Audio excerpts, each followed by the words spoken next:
আচ্ছা, আপনাদের মনে ইচ্ছা আছে না ভারত কাকে বাংলাদেশে ক্ষমতায় দেখতে চায়? আমি আজ দেখামো ভারত কাক ক্ষমতার দেখতে চায়। কোন ষড়যন্ত্র তত্ত্ব না, একেবারে ফ্যাক্ট দিয়ে দেখামো ইন্ডিয়া কাক ক্ষমতার দেখতে চায়। তাহলে আমগারে কোনটি দেখা লাগবি? যে দেখা লাগবি ইন্ডিয়া মিডিয়ায়, ইন্ডিয়ান বুদ্ধিজীবীদের কথায়, ইন্ডিয়ান পলিটিশিয়ানদের কথায়, তাদের ডিপ্লোম্যাটিক ভাষায়, আর দেখা লাগবি আন্তর্জাতিক থিঙ্ক ট্যাঙ্কের নিরপেক্ষ বক্তব্যে। মোটামুটি সবকিছু একসাথে করার চেষ্টা করেছে তারেক রহমানের দেশে আসা নিয়ে ইন্ডিয়ান মিডিয়ান নিউজগুলো। টাইটেল দিছে Tarique Rahman home coming, a view from India. Tarique রহমানের দেশে ফেরা ভারতের দৃষ্টিতে তারা বলতেছে এটা potentially game changing political moment, মানে রাজনীতির গতিপথ বদলাই দিতে পারে এমন মুহূর্ত। সাম্প্রতিক কিছু ইঙ্গিত থেকে বোঝা যাচ্ছে যে বিএনপি এবং ভারতের মধ্যে সতর্কভাবে সম্পর্ক পুনর্গঠনের একটা সম্ভাবনা তৈরি হয়েছে, যা দুইটা সাম্প্রতিক ঘটনার উপরে ভিত্তি করিয়া। প্রথমত উল্লেখ করা হয়েছে যে ডিসেম্বরের শুরুতে ভারতের প্রধানমন্ত্রী নরেন্দ্র মোদী খালেদা জিয়ার অবনতিশীল স্বাস্থ্যের বিষয়ে উদ্বেগ প্রকাশ করেন এবং সব ধরনের সহায়তা দেওয়ার প্রস্তাব দেন। এর জবাবে বিএনপি দ্রুতই প্রকাশ্যে এই উদ্যোগকে স্বাগত জানায় এবং মোদীর প্রতি তাদের আন্তরিক কৃতজ্ঞতা প্রকাশ করে। পর্যবেক্ষকদের মতে এই বিনিময়কে দুই পক্ষের সম্পর্ক উষ্ণ হওয়ার একটা ছোট হইলেও তাৎপর্যপূর্ণ সংকেত হিসাবে দেখা হচ্ছে।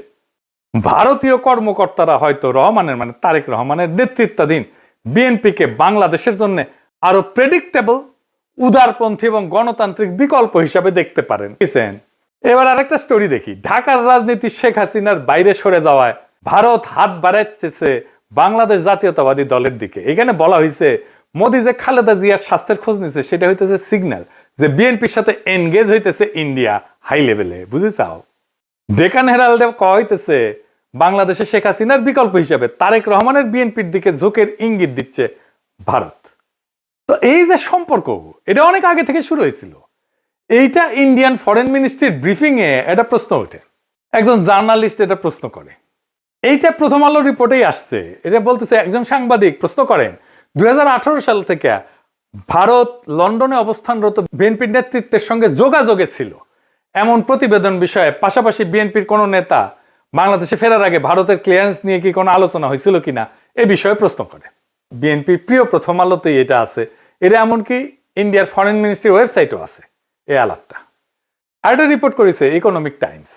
এটি করছে নতুন সমীকরণের প্রেক্ষাপটে খালেদা জিয়ার ভারতের প্রতি রাজনৈতিক উত্তরাধিকার নরম হয়েছে। এটা ইংরেজিটা খটোমটো হয়েছে, মানে খালেদা জিয়ার উত্তরাধিকারী ভারতের প্রতি নরম হয়েছে। ডিপ্লোম্যাট একটা রিপোর্ট করেছে জিয়ার জন্য মোদী আন্তরিক প্রার্থনা জানাইছেন এবং বলছেন যে ভারত বিএনপি চেয়ারপারসনকে, যিনি সংকটজনক অবস্থায় আছেন, সম্ভব সব ধরনের সহায়তা দিতে প্রস্তুত। জিয়াকে পাঠানো তার বার্তাটি শুধু সৌজন্যতার সীমায় আটকে নাই বলেই মনে হয় এবং অঞ্চল জুড়ে বিশ্লেষকরা দ্রুতই এর রাজনৈতিক গুরুত্ব অনুধাবন করেছেন। এটি ব্যাপকভাবে প্রতীকী হইলেও সচেতনভাবে কূটনৈতিক উদ্যোগ হিসেবে ব্যাখ্যা করা হয়েছে।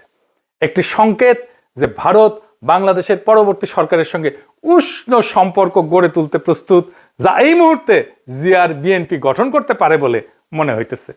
দা উইক বলছে কেন তারেক রহমানের ফেরা ইন্ডিয়ার জন্য খুশির খবর। তারাই লিখেছে, এটা খুব ইন্টারেস্টিং রিপোর্ট করছে ইন্ডিয়ান এক্সপ্রেস।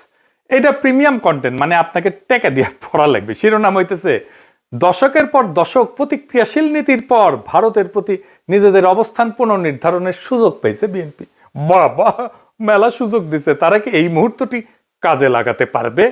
একদম শেষে বলছে ভবিষ্যতে যদি ফেব্রুয়ারি নির্বাচনে বিএনপি জয় হয় তাহলে ভারতের যে বিএনপির সঙ্গে তখন কাজ করতে হইতে পারে সেই বিএনপি নিঃসন্দেহে আগের চেয়ে ভিন্ন হবে, নিঃসন্দেহে আগের চেয়ে ভিন্ন হবে এবং সম্ভবত সহযোগিতার ক্ষেত্রেও আরো বেশি অনুকূল এবং গ্রহণযোগ্য হবে।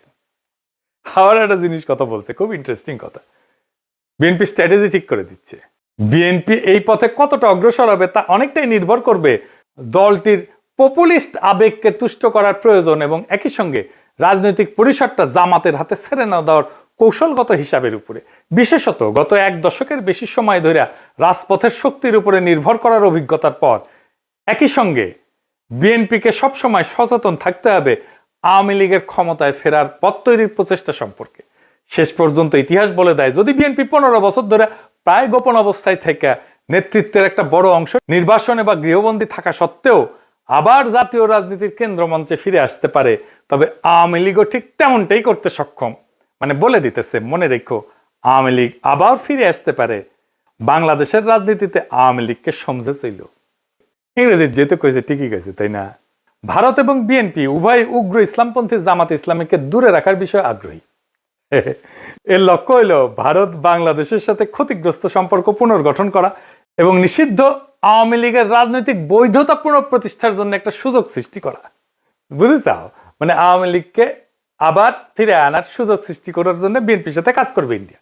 এবার দেখে আন্তর্জাতিক সংস্থার রিপোর্ট, ইন্টারন্যাশনাল ক্রাইসিস গ্রুপ, এটা একটা স্বাধীন অলাভজনক প্রতিষ্ঠান, আন্তর্জাতিক সংস্থা বলে বলা হয় আর কি। এটা নিরাপত্তা বিশ্লেষণ করে, রাজনৈতিক অস্থিতিশীলতা নিয়ে রিপোর্ট ছাপে, বিশ্বজুড়ে সংঘাত এটা নিয়ে রিপোর্ট ছাপে।